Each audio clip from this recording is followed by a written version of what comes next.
जो लोग लिंचिंग कर रहे हैं वो क्या हिंदू नहीं है, कहा क्या कहा उन्होंने, सब कुछ कहा उन्होंने। और ये भी कहा कि किसी को मुसलमानों को निकालने का इख्तियार नहीं है।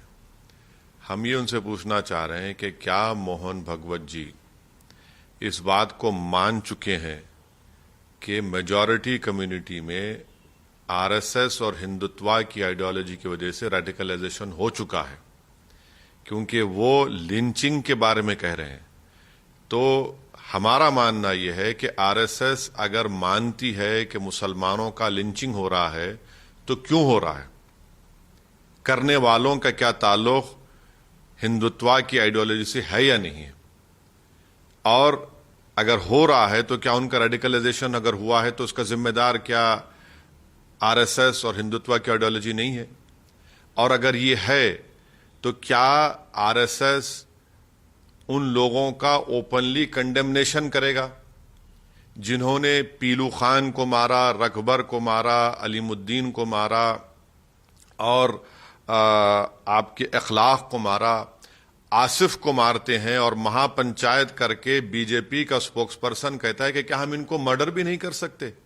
तो क्या इन तमाम लोगों को मोहन भगवत, जनाब मोहन भगवत, आरएसएस इनको डिसोन करेगी?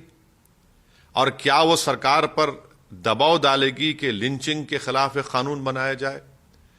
और क्या ये बात सच नहीं है कि कल ही दिल्ली से नोएडा में काजी महमद को क्यों मारा गया? ये सब हो रहा है तो इसका मतलब यह है कि आरएसएस अगर लिंचिंग को मानती है तो लिंचिंग का जिम्मेदार कौन है? क्या आरएसएस इस बात को मानने को अभी भी तैयार नहीं है कि उनकी हिंदुत्व की आइडियोलॉजी की वजह से मेजॉरिटी कम्युनिटी में ये जो लोग कर रहे हैं वो रेडिकलाइज हो चुके हैं? मैं इन तमाम चीजों को मोहन भगवत की सिर्फ लिप सर्विस मानता हूं, इसलिए कि वेस्टर्न कंट्रीज में, खास तौर से यूएसए में, और यूएसए में जो ह्यूमन राइट्स का जो स्टेट डिपार्टमेंट की रिपोर्ट है, कंट्रीज ऑफ कंसर्न में हमारे देश का नाम आ चुका है, तो ये सब उनके लिए किया जा रहा है। अगर वो वाकई में रियलिस्ट हैं, वो वाकई में इसको बीमारी समझते हैं लिंचिंग को, वो वाकई में ये समझते हैं कि मेजॉरिटी कम्युनिटी में एक सेक्शन रेडिकलाइज हो चुका है, तो फिर उनको डिसोन करना पड़ेगा। एक्स मिनिस्टर अखलाक के मारने वालों की लाश पर तिरंगा लहराते हैं, तिरंगा बिछाते हैं। एक्स यूनियन मिनिस्टर अलीमुद्दीन को, कन्विक्टेड लोगों का, उनका फूल का माला उनके गले में पहनाते हैं। राजस्थान में रकबर को जो लोगों ने मारा उनको कोर्ट को लाया गया तो ट्रायल कोर्ट के ऊपर खड़े होकर भगवा लगा दिए। कौन सी दुनिया में मोहन भगवत हैं? वो क्यों आंखों में धूल झोंक रहे हैं देश की जनता की? लेकिन सर ये बयान तो अच्छा है ना कि सारे क्या अच्छा है?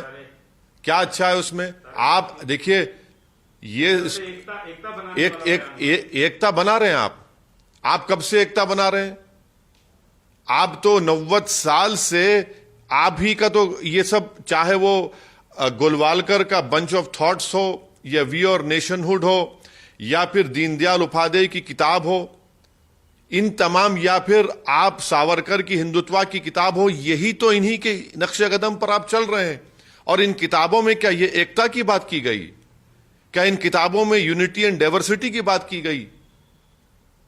एकता की बात भारत का संविधान करता है, हिंदुत्व नहीं करता है। भारत का संविधान में इंक्लूसिवनेस है, हिंदुत्व एक एक्सक्लूसिव आइडियोलॉजी है जो मोहन भगवत और आरएसएस पिछले 90 साल से उस पर अमल कर रही है। कहां एकता होगी?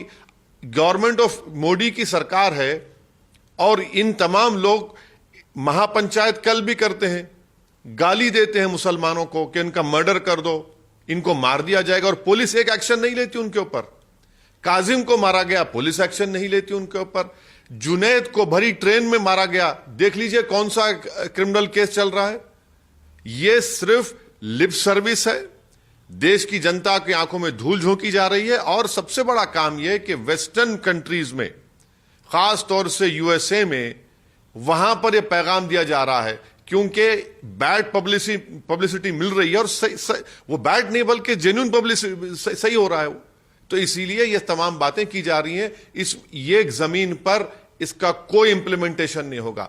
अगर डिसोन करेंगे, इस बात को मानेंगे कि हां रेडिकलाइजेशन हुआ है, और कैसे उनको डिरेडिकलाइज करेंगे, ये इनको सोचना पड़ेगा। सर एक दूसरा सवाल, योगी आदित्यनाथ ने आपको चैलेंज किया है यूपी के चुनाव के मद्देनजर, क्या कहना है आपका? बिल्कुल, हम तो मेरी 3 महीने की पुरानी स्पीच है उतरला में। एमआईएम पार्टी पूरी कोशिश करेगी कि आइंदा विधानसभा के चुनाव में योगी आदित्यनाथ और बीजेपी की सरकार को शिकस्त दी जाए। ये तो हमारा शुरू से स्टैंड रहा है, और हम भागीदारी संकल्प मोर्चा का हिस्सा है, जिसके ओम प्रकाश राजभर उसके कन्वीनर है। हमारी पूरी कोशिश होगी, यकीनन कोशिश होगी, क्यों ना हो। डेमोक्रेसी में हमको ये पूरा इख्तियार हासिल है, क्योंकि योगी सरकार कोविड के दौरान गंगा के ऊपर नदी के किनारे लाशों के अंबार पड़े हुए थे, तो उसका तो बोलना पड़ेगा।